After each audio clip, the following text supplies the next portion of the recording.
vamos lá, gente. Uma das coisas do tema da pregação de hoje,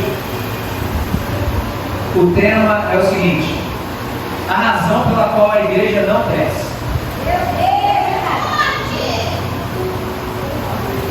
Eu fiquei lendo a palavra, estudando e vendo.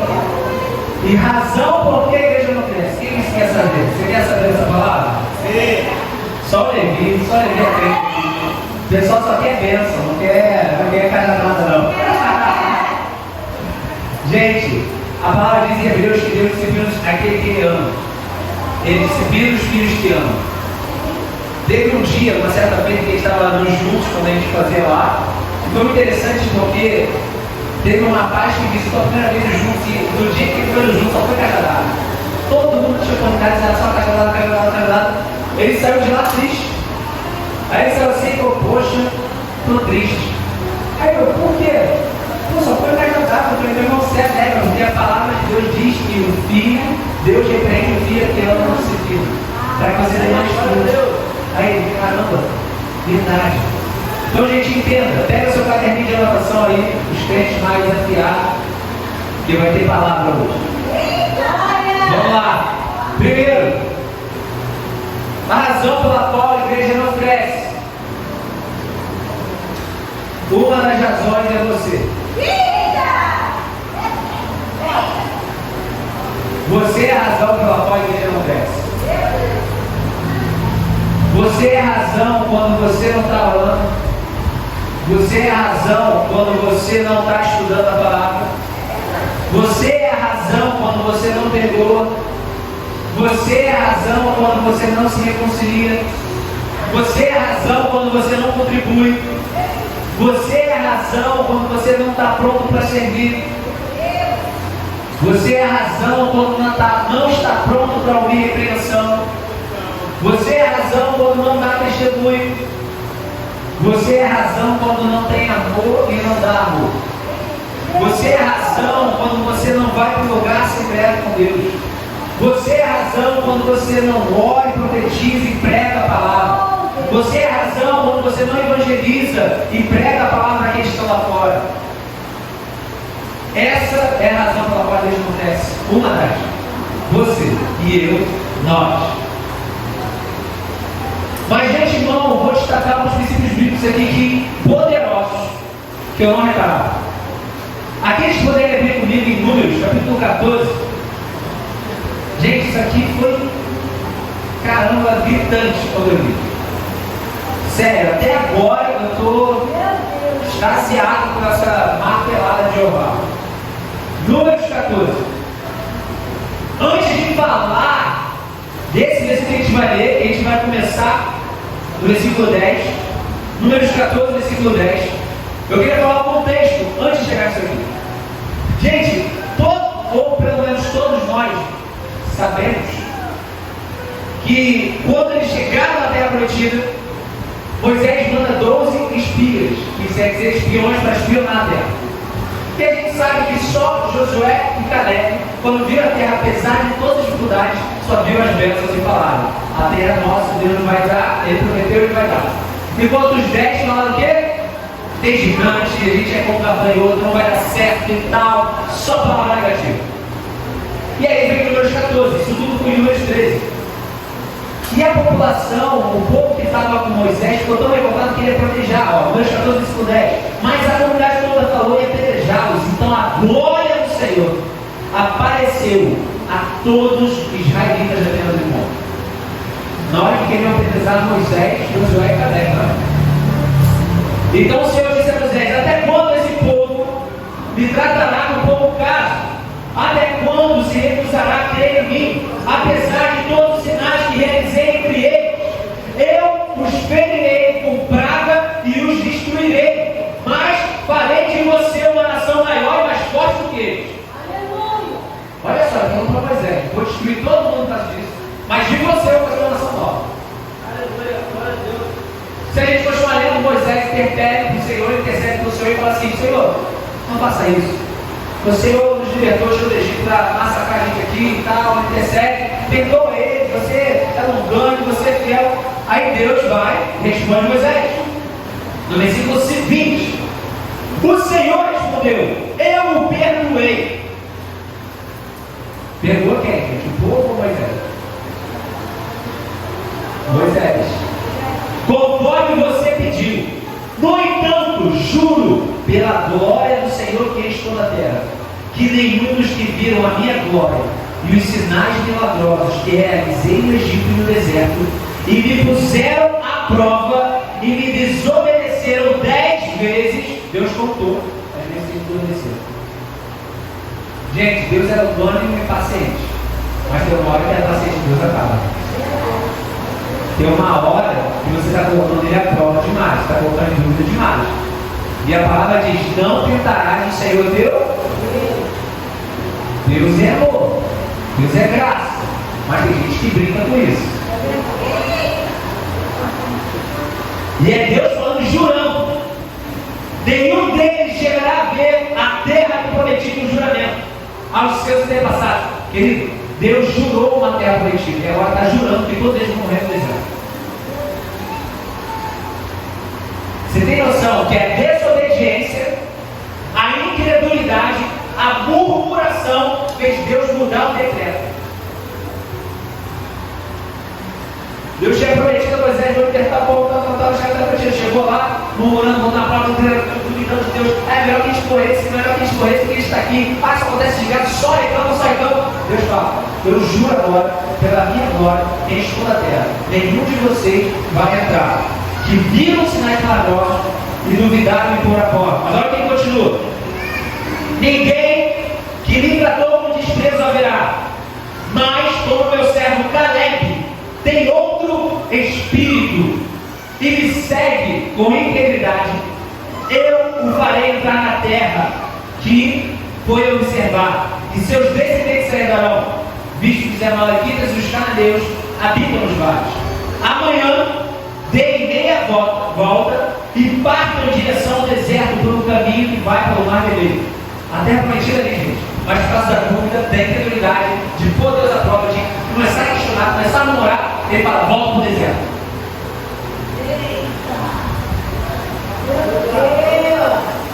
Tem gente aqui voltando para o deserto porque não sabe reconhecer as promessas do Senhor.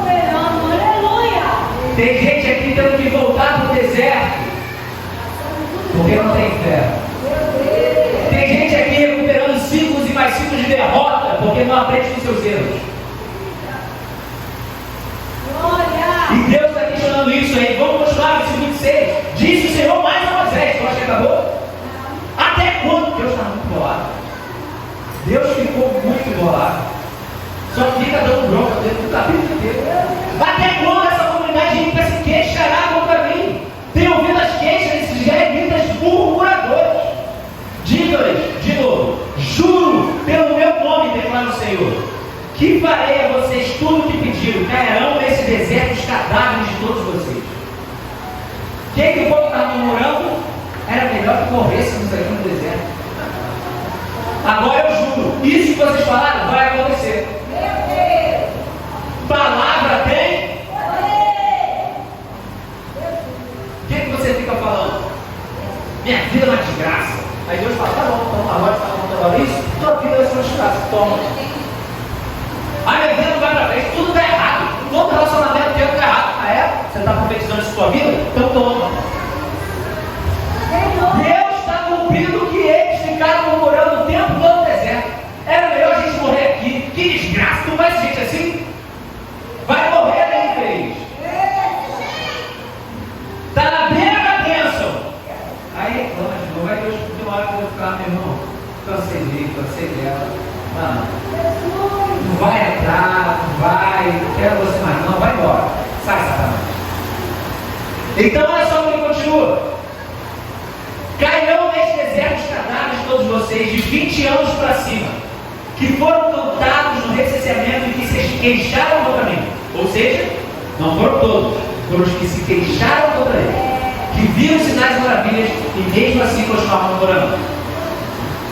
Continua, que a grande chave nem está aqui. Eu vou mostrar depois da revelação.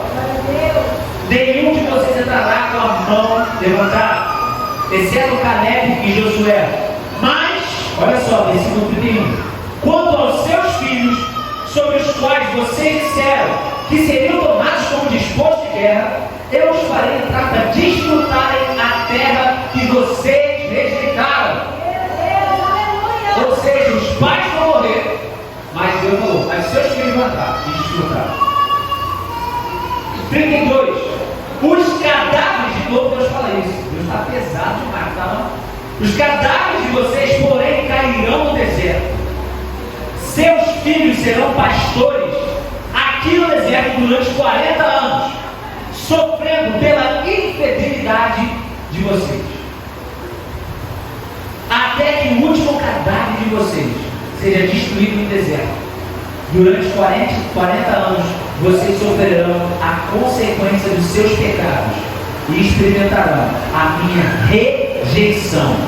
Cada ano corresponderá a cada um dos 40 dias que vocês observaram a terra. Gente, quero uma coisa. Por causa da infidelidade dos pais dele, os filhos tiveram que viver no deserto 40 anos. Entenda que a sua iniquidade, a sua incredulidade, a sua desobediência a Deus, a sua desonra a Deus, faz com que seus filhos parem no parto também. Mas eles chegam para o povo, mas seus filhos vão estourar a terra, mas eles vão ficar 40 anos no deserto ralando, até que o último de vocês morra, para depois ir para lá. Porque vocês são muito chatos. Toda hora eu faço sinal, faço uma nuvem, faço as 10 pragas do Egito, faço abrir o mar vermelho, desce lá do céu, vai e volta hoje, não está murmurando, não é, eu quero morrer no deserto. Ai, que é melhor no Egito. Tem gente aqui assim, só reclama da vida, só murmura. E aí não entende que não vive bênção, porque não vive o melhor de Deus, porque não vive nada. Deus está falando com alguém aqui essa manhã, gente? Sim, aleluia! Então entenda uma coisa. Sabe o que acontece? Eu não vou nem aqui o texto todo. Deus fala isso tudo, sabe o que acontece? O povo que apedrejar de novo. A galera que foi lá e tenta fazer o levante de novo. Não, vamos matar ele, tá. Aí Deus vai e fala assim, desce uma praga e mata todo mundo que se rebelou contra Moisés e murmurou. A Bíblia fala assim, veio uma praga e matou todo mundo. Querido, de Deus é vingança, tá? Estão tentando te derrubar, estão falando mal de você, estão falando que não, estão te falando. Para de tentar se defender. De Deus é a vingança. Entrega na mão dele. Querido, e sabe o que acontece depois? O povo se arrepende. Eles escutam esse programa pesado, aí se você ler no versículo 41 seguinte, eles falam assim, ah, Senhor, eles se arrependem, eles falam, não, então vamos lá para a terra e dominar agora. Aí Deus fala, não adianta. Ele vai dar uma meia, vamos voltar no deserto. Aí uma parte do povo fala, não, a gente se arrependeu, vamos lá. E eles vão. Ou seja, o que era para obedecer, era para eu ir para a terra prometida. A incredulidade fez eles voltarem, só que aí o pessoal queria se arrepender e ir. Só que agora era desobediência, porque Deus voltou a dar meia volta e voltar no deserto. Aquilo que era obediência agora é desobediência. E eles vão e morrem nos amiguinhos, daqueles que foram. Gente, isso é pesado demais, sabe por quê? Agora eu posso falar a revelação revelada? Do revelador?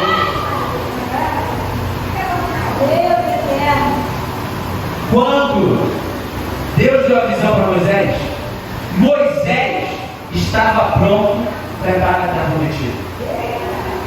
Quando foram os 12 espias, e só 2 voltaram com parecer positivo, falando, Deus prometeu e vai dar, Josué e Caleb estavam prontos para entrar na terra prometida. Agora eu posso falar uma palavra pesada? E nessa madrugada eu fiquei empolgado com isso. Josué e Caleb estavam prontos, mas por causa do povo não estar pronto, Josué e Caleb tiveram que ficar 40 anos no deserto.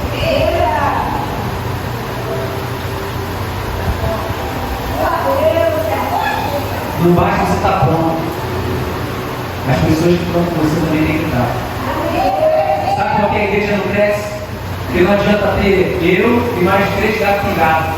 Enquanto tiver gente incrédula e imatura aqui, que não quer crescer, não quer aprender, não quer praticar, a igreja não vai avançar e Deus está bom para deixar. Porque só quando eles morrerem que vai crescer. Só que aí a questão é, será que eu estou preparado para ver isso? Será todo mundo morrer para a igreja crescer? Ou você está preparado para isso?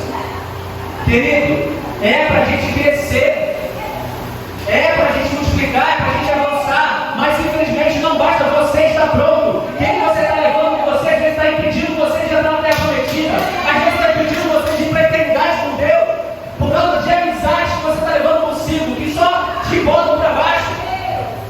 É só murmuração, é só reclamação, tudo é errado, tudo é chato. Gente, isso me marcou demais. Josué e Caleb estavam prontos, estavam ali, Moisés, todo mundo, caramba, é só entrar, mas por causa da multidão ali, ficaram mais 40 anos no deserto. Gente, isso é pouco. Ficaram 40 anos no deserto, Deus mandou voltar. Tem noção? A igreja está noção, agora a igreja vai despertar isso aqui. Aí tem murmura toda a igreja falando, mas não, mas a igreja está assim, mas que você quer. Deus fala, volta para o deserto. Porque Deus não trabalha com indivíduos, Deus trabalha com coletivo.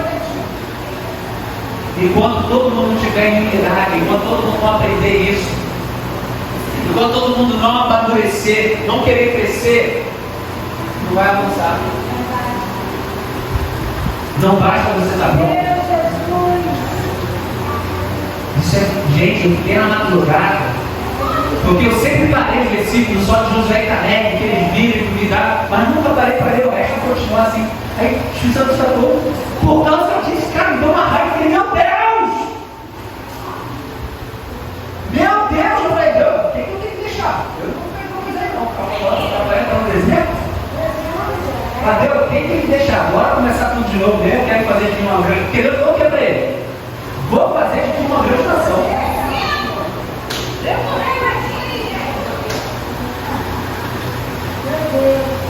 Gente, isso é forte demais, porque é nadar todo e meu Deus do céu, não adianta eu estar pronto. Minha família, a igreja, todo mundo tem que estar pronto. Então fala para o seu lado, todo mundo de Deus fica pronto. Mas fala para o profeta, pelo amor de Deus, né? Pelo amor de Deus, fica pronto! Você não quer dar a terra prometida não, gente? Não quer crescer, não quer ver sinais de maravilha nessa casa? Mas Deus trabalha com maturidade. Deus trabalha coletivo. Não crescemos porque todos têm que estar prontos. Querido, tiveram que passar 40 anos no deserto porque só 2 estavam prontos, o resto não estava. Agora eu quero te perguntar, você nessa situação é Josué e Caleb ou é como os outros que estão atrapalhando a caminhada da igreja? Você é Josué e Caleb ou você é aquele que está atrasando a igreja? Você é aquela que está atrasando o crescimento? Você é aquela que está atrasando o crescimento da tua família, dos teus projetos, dos sonhos da tua família, da casa, não sei o que é. Você é Josué e Caleb ou a resta da multidão que só muda? É só olhar a tua boca, o que tu fala o dia todo. É só olhar o que você fala o tempo todo, o que você faz. Deus contou, vocês estão obedecendo 10 vezes. Gente, tem uma coisa que Deus não, meu querido, não entra nisso, tá? Tem uma hora que a paciência acaba. E imagina o povo ingrato, e a gente às vezes é ingrato. Gente, 10 pragas, chegou da escravidão, é manada desceu do céu, amada, e fica murmurando, meu Deus! Meu Deus do céu! Às vezes não vamos para o próximo nível por causa de pessoas que você está carregando dentro contigo. Estão atrasando a sua caminhada. Entenda que o propósito de Deus é coletivo e não individual. A falta de maturidade de alguns atrasa o avanço daquilo que Deus propõe fazer entre nós, em nós e através de nós. Vou repetir. A falta de maturidade, a falta de vontade de aprender, de crescer com Deus, de multiplicar, faz com que alguns atrasem o avanço daquilo que Deus se propõe a fazer entre nós, em nós e através de nós. Deus quer fazer muito mais. A questão é, estamos prontos? Ou não queremos estar? A igreja não pode permanecer ano após ano imatura. A igreja não pode permanecer ano após ano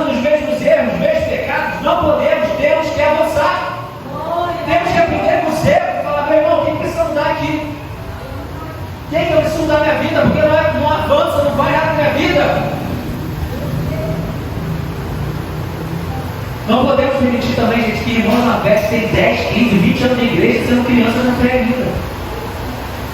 Imagina a minha filha Alicia. Quantos anos a Alicia tem? 30 anos. Imagina, desse tamanho ali. Tem gente assim na igreja. 30 anos. A maturidade da minha filha e a idade da minha filha. 30 anos. A maturidade e a idade do Tadeu. Não amadureceu, bebe leitinho, chora qualquer coisa, não aceita repressão. Ai, se me repreendeu, eu vou embora da igreja. Então vai, que assim a igreja avança. Quem não quer aprender, querido, não quer saber, vamos crescer, vamos avançar. Porque, meu filho, não adianta, é para a gente crescer, amadurecer. Não multiplicamos como igreja, não crescemos como igreja, porque não crescemos como cristãos. Quando a palavra diz em Gênesis, sejam férteis, ou cresçam e se multipliquem. Existem cristãos inférteis. Querido, não importa quantas sementes são lançadas aqui, nada flui na vida dele, nada flui na vida dela. É semente após semente, mas é infértil. Não produz fruto. Meu filho, tem que gerar outros cristãos, tem que nascer outros filhos de Deus através da sua vida, através do seu testemunho. Sejam férteis e multipliquem-se. Ou seja, a primeira palavra é ser fértil. A primeira palavra é crescer, para depois multiplicar. A minha filha não pode gerar filhos. Ela precisa chegar naquela idade, onde ela vai menstruar, aquela coisa toda e tal, vai funcionando, para ir poder engravidar. Então eu entendo. Tem gente aqui na igreja que não pode gerar filhos de Deus porque é criança.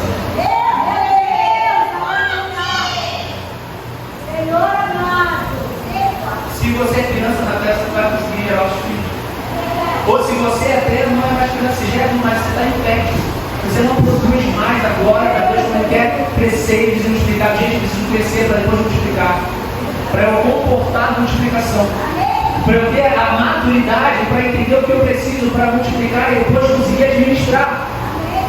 Porque não adianta multiplicar sem crescimento, sem maturidade, sem preparo. Aleluia. Não vamos crescer enquanto formos inférteis. Enquanto não crescermos, não amadurecemos. Sabe, quando Deus diz em Gênesis, dominai sobre todas as coisas, entenda uma coisa. Fala comigo assim, dominai sobre todas as coisas. A igreja vive, tem que dominar isso aqui. Mas para dominar, por isso que Deus falou, como Deus falou assim para Noé, domine sobre todas as coisas da terra. Como é que eles iam dominar sozinhos? Aí você entende, porque isso é um ordenamento. Crescemos e multiplicar. Para haver a dominância, tem que haver o crescimento e a multiplicação. Que não tem como cuidar da terra sozinho. Deus está falando com alguém aqui? Querido, é necessário crescer e multiplicar para cumprir as ordenanças de Deus. Não crescemos também, porque não nos dedicamos ao ensino, à comunhão, a partir do pão e das orações. Em Atos 2 fala que eles se dedicavam ao ensino dos apóstolos. Se a igreja não se dedicar ao ensino da palavra, se a igreja não se dedicar à oração, se a igreja não se dedicar à comunhão, querido, a igreja não vai crescer e multiplicar. Em Atos a palavra diz que Deus ia acrescentando o número de salvos. Por causa do testemunho deles, eles estavam ali querendo mais de Deus. Então entenda que se a gente não se preparar para isso, não se dedicar a isso, não vai acontecer. Outro ponto, anota se puder. A igreja também não cresce por causa de divisão e contenda. O diabo trabalha com divisão e contenda. Deus trabalha com unidade e reconciliação. Vou repetir. O diabo trabalha com divisão e contenda. Deus trabalha com unidade e reconciliação. Meu irmão, a gente tem que ser um em Cristo. Quando eu vou me relacionar com você, pode haver discordâncias, pode haver opiniões diferentes, mas eu tenho que ter Cristo na minha frente e falar, eu tenho que servir Ele como Cristo serviu. Como Cristo fala aqui. E é Cristo o ponto focal. Então eu tenho que me reconciliar, tenho que estar em unidade para a glória de Deus crescer. E eu poderia citar vários versículos assim, porque às vezes pode acontecer de você se ferir com um irmão na fé ou outro, ter uma contenda ali a outro, mas a questão é o que você vai fazer perante isso. É você vai se reconciliar ou vai ficar falando mal da vida do fulano? Ah, não, porque o fulano de tal, não sei o quê. Não seja covarde, não seja criança. Vai lá e se reconcilia. Tenha caráter de Deus de chegar para a pessoa e falar. Porque a palavra de Deus diz isso em Mateus 18:15. Se teu irmão pecar contra ti, vai em particular com ele e converse sobre a falta que cometeu.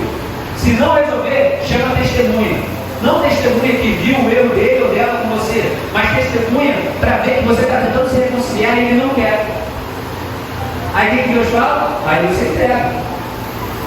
Para que a acusação seja confirmada, então você vai lá. Se ele não se reconciliar, se recusar, dize à igreja. E se ele se negar a ouvir a igreja, trata-o como pagão e publicano. Tudo o que você ligar na terra será ligado no céu, e tudo que desligar na terra será desligado no céu. Querido, não quer se reconciliar, vai se desligar. Porque no céu não entra quem quer divisão. No céu não entra quem vive contendo. No céu entra quem tem Jesus como Senhor e entenda que está ali em unidade, está ali em amor, em reconciliação. Aí vai começar a entender, vai entender a matemática do reino, vai entender o como viveu o reino aqui na terra. Porque ele nos reconciliou consigo, mesmo nós sendo pecadores, mesmo nós sendo falhos, ele decidiu perdoar e se reconciliar conosco. A gente tem que fazer isso, igreja. E como eu falei, está pronto para alguém se ver. Gente, todos nós somos sujeitos a eu aqui, mas a questão é, a gente tem que disciplinar. Nós, como líderes da igreja, como pastores da igreja, que vai ver o erro, a gente não quer repreender, mas a gente vai ter que repreender. Chegar e falar, fulano, ciclano, olha só, está errado nisso aqui. Precisamos pegar isso aqui, porque o testemunho, porque a igreja de Cristo, você dá um testemunho, o nome de Cristo está sendo entristecido, o nome de Cristo está sendo mal testemunhado. Pessoas que estão se afastando desse testemunho, você precisa se repreender. Que isso, esse é amigo de verdade, não é amigo que fica batendo nas costas quando você está pecando, não. É quando fala a verdade, amor. Querido, não vamos crescer se continuarmos produzindo obras da carne, não obras do Espírito. A natureza humana produz imoralidade sexual, impureza, ação indecentes, acesso à raiva, ambição egoísta, desunião, divisão, inveja, bebedeiras e outras coisas das quais não herdarão o reino de Deus. Devemos ser cristocêntricos e não egocêntricos. Devemos ser cristocêntricos e não egocêntricos. Parar de pensar o que eu penso ou o que o fulano de tal pensa. É o que Cristo pensa a respeito disso. É o que a palavra diz a respeito disso. Porque muitas das vezes eu tinha sentimento de fazer uma coisa, mas a palavra dizia outra. Não é para você se guiar o sentimento, vai ser dentro da palavra do Espírito. E a palavra, pode ter certeza, vai em muito contrário àquilo que a gente pensa ou àquilo que a gente quer. Porque a carne fala alto. Alguém bateu, você vai querer evitar. Alguém falou mal de você, você vai querer falar mal do fulano. Aí a palavra diz, perdoa, ora que eles perseguem. Aí tu vai ver quem tem maturidade, quem não tem. Quem vai obedecer, quem vai dizer, não, eu tenho razão do meu jeito. Querido, o Senhor é vingança. Vai na reconciliação, confronto, vai lá, pede perdão e segue.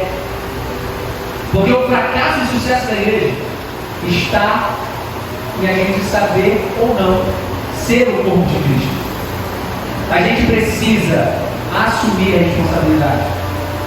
Deus quer uma família que é a imagem e semelhança dele. Outro ponto também. Não crescemos por causa de escândalos da fé ou mau testemunho.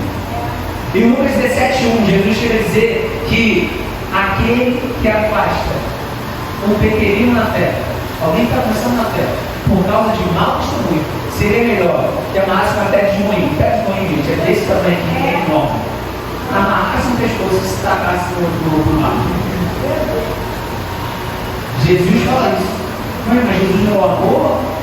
Jesus não é aquele que fala, não taca a primeira pedra e tal. Você fala, vá e não peque demais para que não aconteça coisa pior.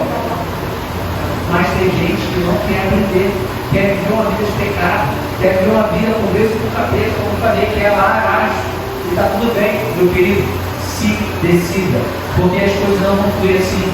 Você está atrasando as bênçãos de Deus, você está atrasando aquilo que Deus quer fazer na nossa vida em nossa igreja. Você sabe as 7 coisas que Deus odeia? Na verdade, ele fala 6 coisas que o Senhor odeia e a 7ª sua alma abomina. Deus mais do que odeia, ele abomina. Isso está escrito em Provérbios 6, 16 e 19. Diz assim: essas 6 coisas o Senhor odeia e a 7ª sua alma abomina. Primeira delas que Deus odeia: olhos altivos.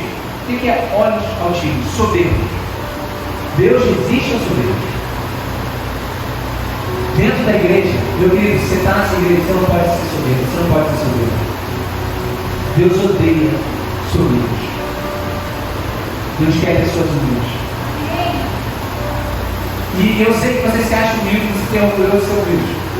Esses são os piores orgulhosos. Charles Spurgeon diz isso.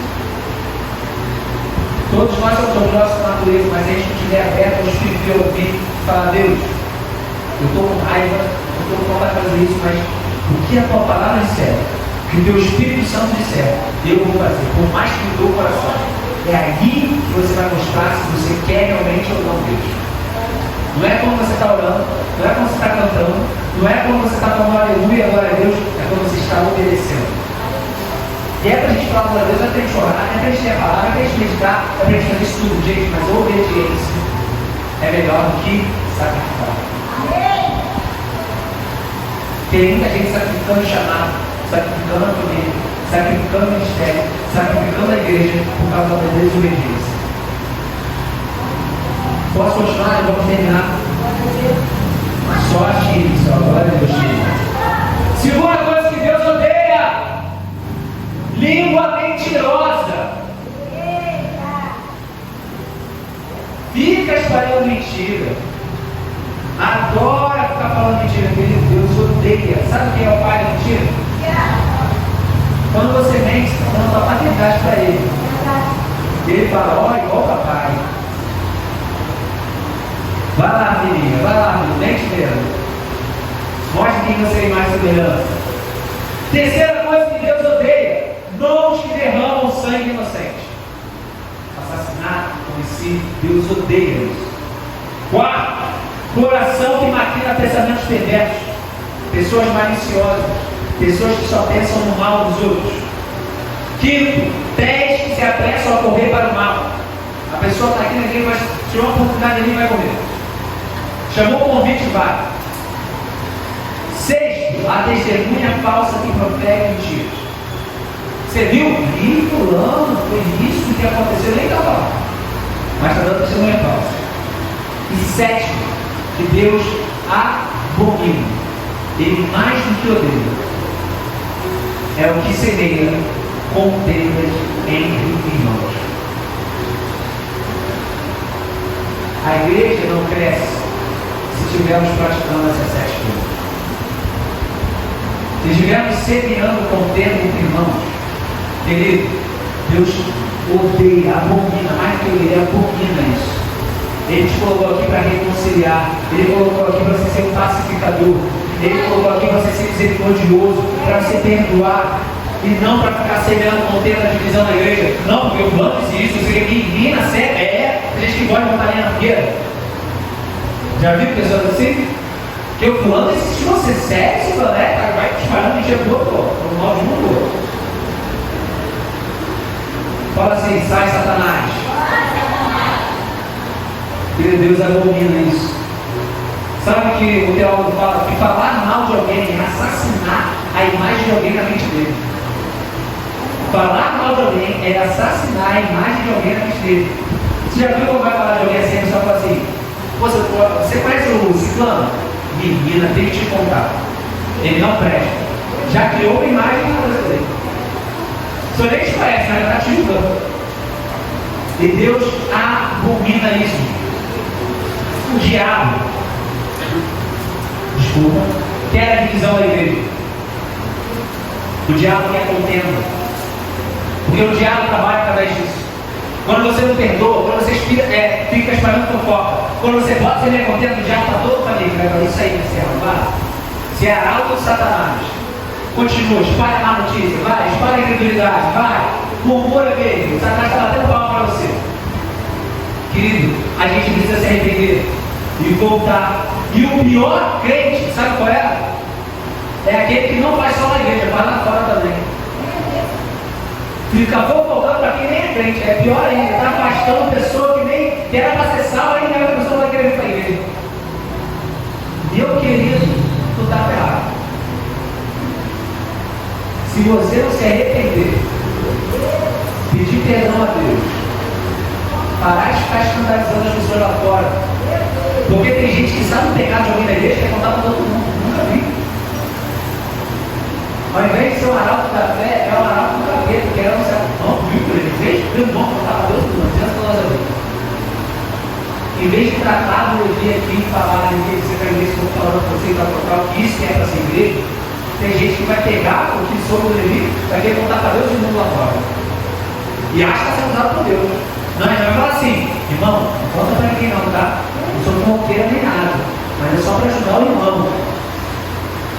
É só vou contar, tem espiritualizar a coisa, vai falar assim, eu só vou contar para você orar por ele. Aí conta para a vizinhança inteira. Olha só, gente, como é idiota isso. Desculpa, mas é idiotice, a pessoa está sendo usada para capeta que espiritualiza ali, para analisar. Semeando contento entre irmãos. Espalhando mentiras, e Deus odeia isso. Fala para o seu lado, Deus odeia isso. Então a gente tem uma coisa, tem coisas que devemos confrontar com a pessoa e não falar da pessoa. Se eu tenho problema com o Levi, eu tenho que falar do Levi, não ficar falando do Levi. Tem gente que tem um problema com o Levi, vai falar do Levi dos outros. Ao invés de chegar e falar, Levi, pô, tu mal, é contigo, cara e tal. Isso é ser cristão de caráter, isso é ser um cristão que zela pela palavra.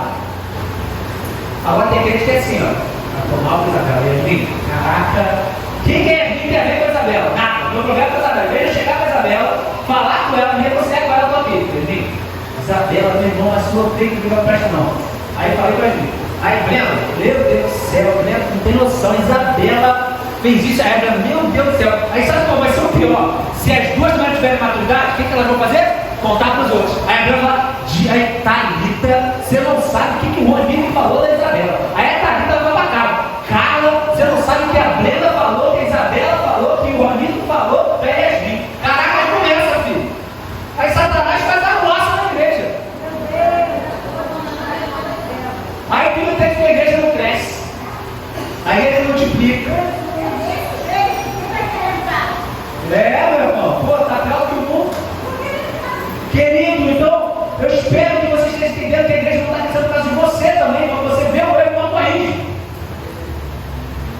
Porque se você ouviu algo errado desse tipo que eu dei exemplo aqui, e você fica calado, quem cala, e a palavra diz em Ezequiel que Deus vai cobrar de você. Porque da língua procede vida e morte. Provérbios diz. Se eu vejo algo disso, por exemplo, se a Isabela vem falar comigo mal da Brenda, e fala assim, pastor, a Brenda não presta, a Brenda fez isso comigo. Eu falo, sério? Tá bom, tranquilo. Vamos lá, vamos fazer uma reunião, eu e você e Brenda, vamos reconciliar isso aqui. Esse é o certo. Irmã, vamos reconciliar a palavra, Deus fala isso, vamos falar com isso e tal. Mas o que o pessoal fala geralmente? Quer falar mal dos outros, aí se fala assim, então tá, vamos lá falar com a Brenda para reconciliar? Não, não fala não, deixa quieto. É melhor nem falar. Já ouviu isso? Já? Alguém aqui? Aí eu reconcilia.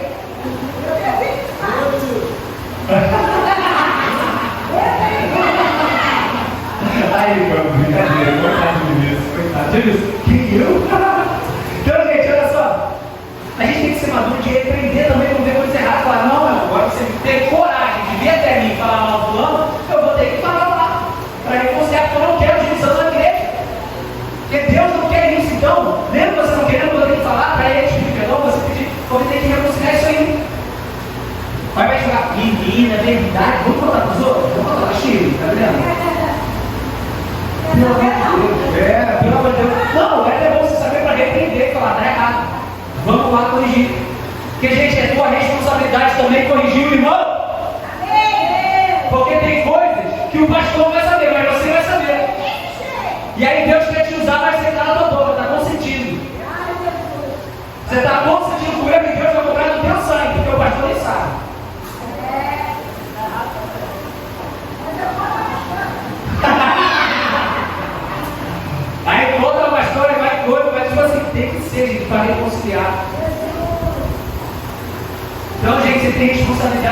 o teu irmão também.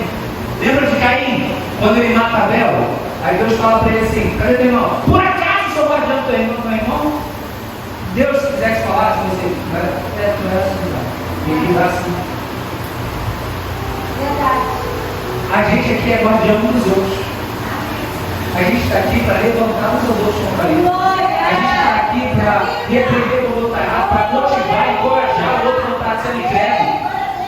É isso que é ser igreja, né, Jurandir? Amém. Glória a Deus. Jurandir concordou, estava queimado. Então a gente entenda que disciplina na igreja é bíblico. Amém. E se tiver arrependimento, amém. Se não tiver, disciplina, afastamento. E último caso, exclusão. Porque a pessoa não quer se arrepender e quer viver no erro. E aí, o apóstolo Paulo fala o quê? Entrega para Satanás. É pesado, né? Esse livro que a gente não gosta de ler. Não entrega para Deus, não. O apóstolo Paulo está falando, entrega para Satanás. Não quer se arrepender? A gente já falou 1, 2, 3, 4, tem uma fase de pecado, está dando uma notícia para a igreja, exclui a parte e entrega para Satanás. Agora, se ele se arrepender, aceita de volta.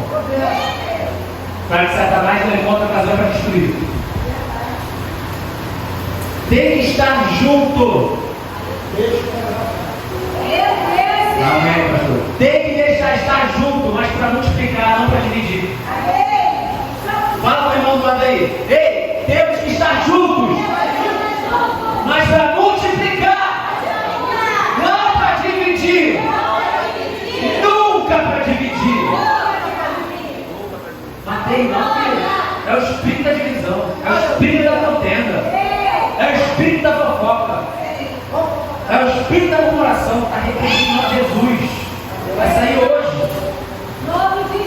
Querido, em nome de Jesus, só sai, quem o Paulo fala, só sai da sua boca em for edificar. Se não for, fique em silêncio. E outro ponto, não podemos esquecer, nós somos chamados para ser santos. Não para viver os pecados, gente. Teve uma pessoa que falou assim: pastor, Jesus morreu pelos nossos pecados, né? Ele morreu. Então quer dizer que agora nós estamos pecando.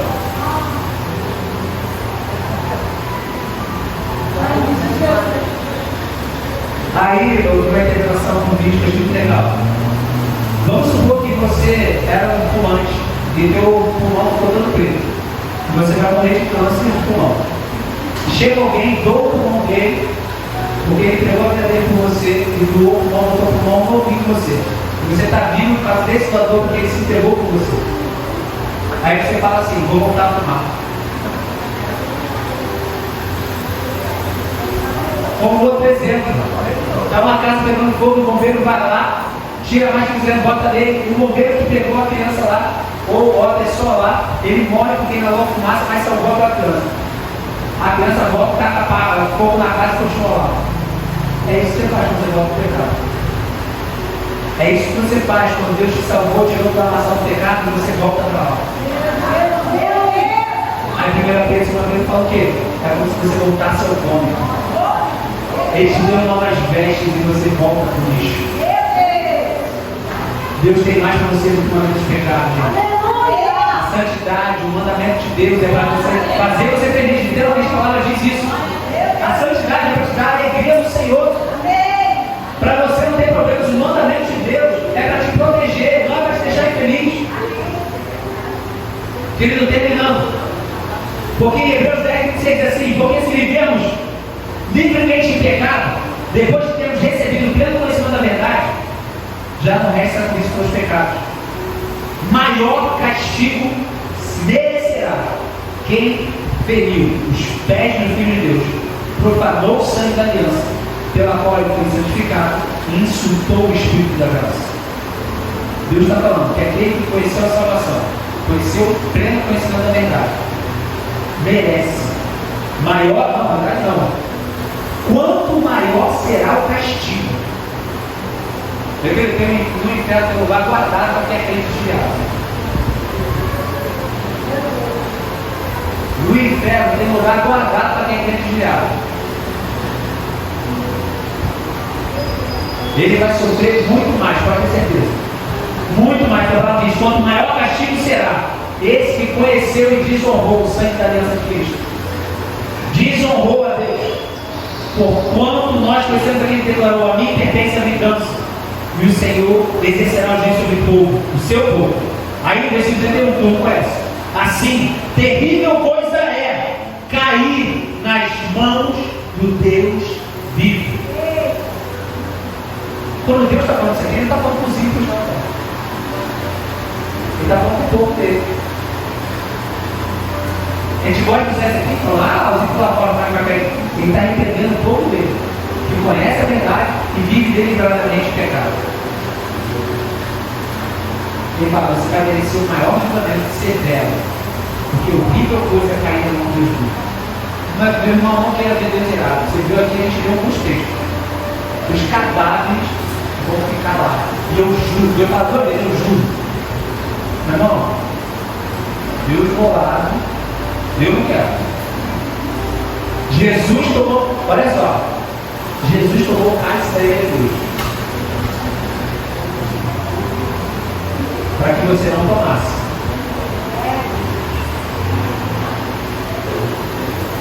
Filho dele, santo, se assumiu no nosso lugar, se mudou os nossos pecados para a cruz. Ele não poupou seu próprio filho. Por agora nós, no caso do pecado, tem que pagar o preço. E você vai voltar para a vida de pecado? Vai voltar para a vida desonrosa? Querido, Hebreus 3, 12 a 14 diz assim: cuidado para que nenhum de vocês tenha coração perverso e incrédulo, que se afaste de Deus vivo, endurecido pelo engano do pecado. Entenda que a rebeldia é como a feitiçaria, a arrogância é como a idolatria. 1 Samuel 15, 23. Você tem noção que ser rebelde, não aceitar ouvir repressão, é como se fosse a feitiçaria? A arrogância é como se fosse idolatria. Se você é arrogante, se você é altivo, é como se você estivesse idolatrando, adorando outros deuses. Querida, nota essa se você puder. A nossa desobediência, vou repetir, a nossa desobediência demonstra a nossa falta de fé, amor e confiança na palavra de Deus.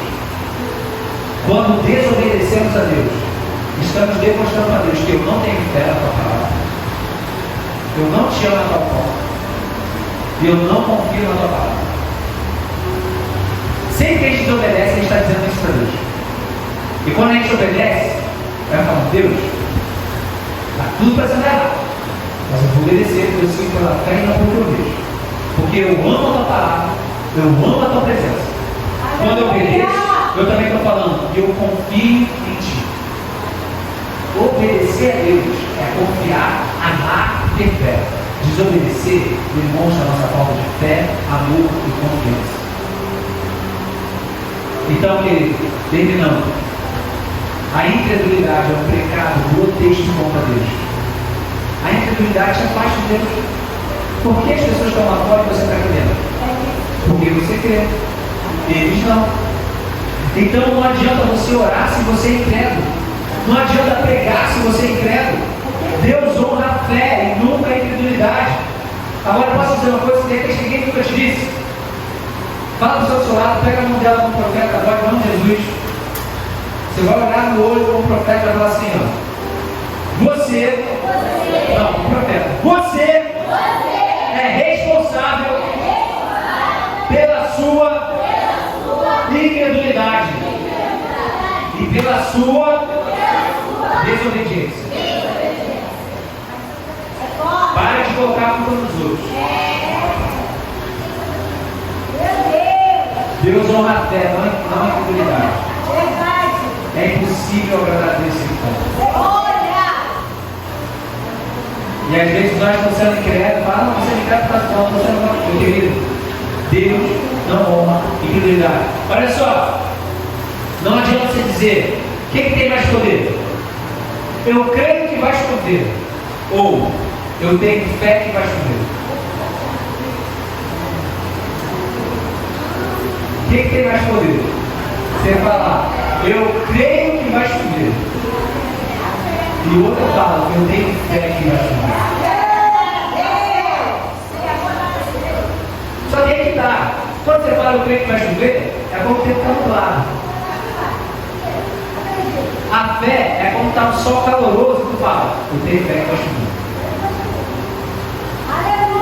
ter a fé é uma das coisas que não se vê.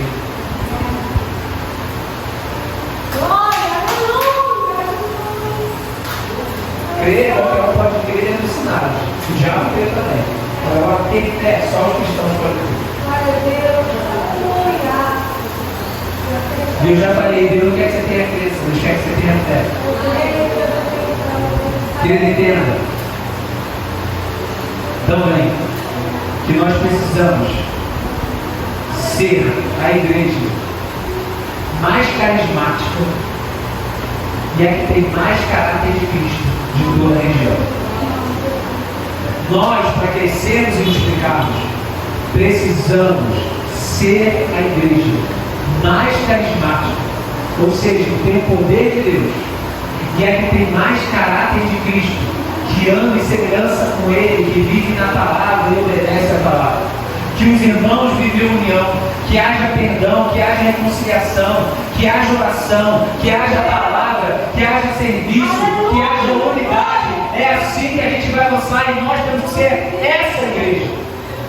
E isso, gente, consequentemente vai fazer essa igreja crescer e multiplicar. O Senhor vai acrescentar os salmos. Porque o testemunho é a melhor propaganda de uma igreja. Eu vou te dizer isso é verdade. Eu posso botar os melhores pregadores do mundo aqui. Como eu acredito que tem os melhores pregadores do mundo aqui. Posso botar todos. Mas se você não praticar,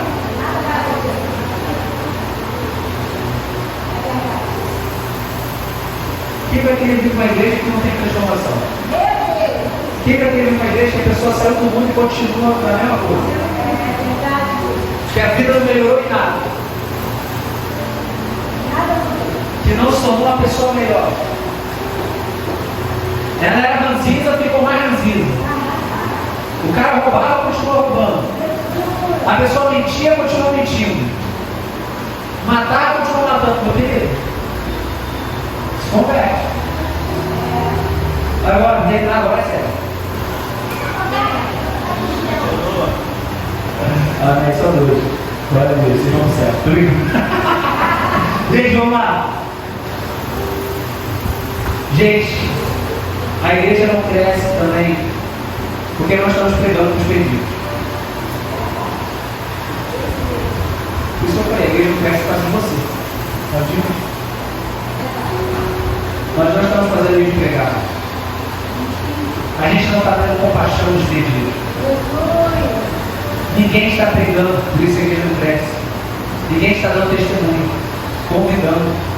É um agente secreto de Deus. Está lá com um ladinho aqui.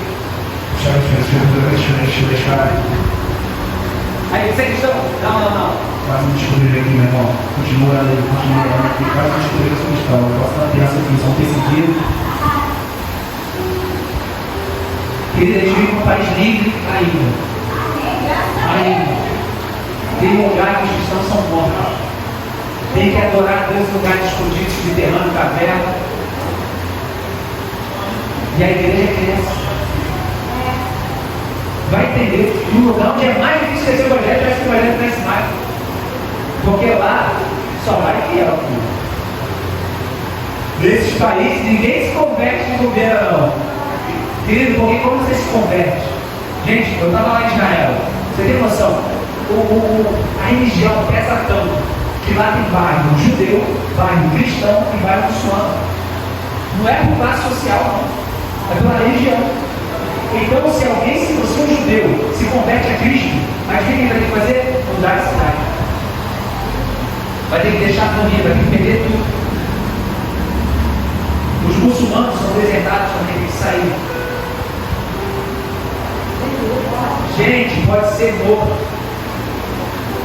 Então, tu acha que uma pessoa que se converte num país como esse vai ser um crente para amanhã? Ele tem que ter certeza do que está fazendo. Infelizmente, às vezes, nós vivemos não temos certeza do que decidimos. Mesmo para a liberdade que nós temos. Ficamos indecisos.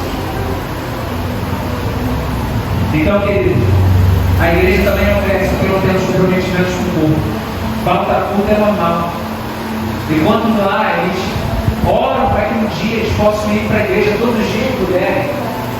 Nós temos a chance de ter 3 cultos aqui na semana. Você às vezes só vem no horário. E só vem se alguém trouxer você. Se vier sozinho, velho. Choveu, não vem. Fulano olhou feio para você, ou colocou você na rua, não vem. Ouviu alguma coisa, não vem. Vai ter jogo de futebol, não vem. Vai ter uma festinha de aniversário, não vem. Vai ter uma visitinha, não vem. Que tipo de cristão é você? Que não tem comprometimento com o povo. Agora a última palavra. Vou só ler essa poesia aqui. Fomos chamados para sermos cooperadores de Deus. Não podemos ter interesses pessoais que se contrapõem ao interesse do nosso Pai Celestial.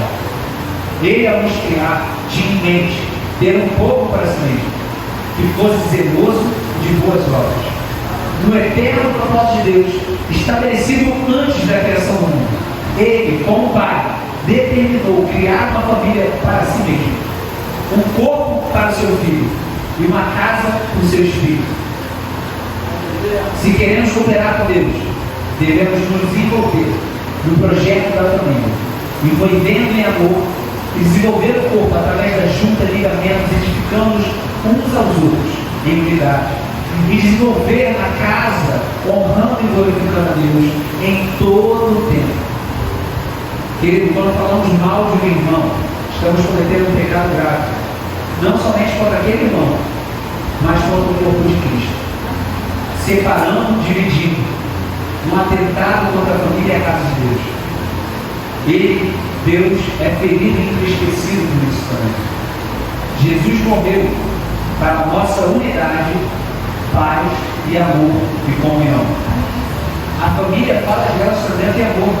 O corpo fala de serviço e unidade. A casa fala do nosso serviço a Deus e a sua glória. Queridos, sem amor, nada seremos. Você pode ter fé que move montanhas. Você pode ter fé que cura. Você pode ter fé que remove demônios. Você pode ter a pregação melhor do mundo. Mas se você não vive em amor nessa casa, se você não ama Deus acima de todas as coisas, se não ama o seu próximo a si mesmo, você não é nada. Não sou o pai de terra. Então, querido, quando nós entendermos isso, principalmente alguns desses textos de Josué e Caleb, eu fiquei, mas vou matar isso a semana toda. Eles dois estavam prontos, mas o povo não estava. Por causa disso, eles ficaram 40 anos no deserto. Deem meia volta e fiquem lá, porque até o último de vocês morrer, seus filhos não vão entrar no mundo. Que nossos filhos não sofram as consequências da nossa infidelidade. Que nossos filhos não sofram a consequência da nossa desobediência. Que nós possamos honrar a Deus e amá-lo em todas as coisas. Ore agora no seu lugar.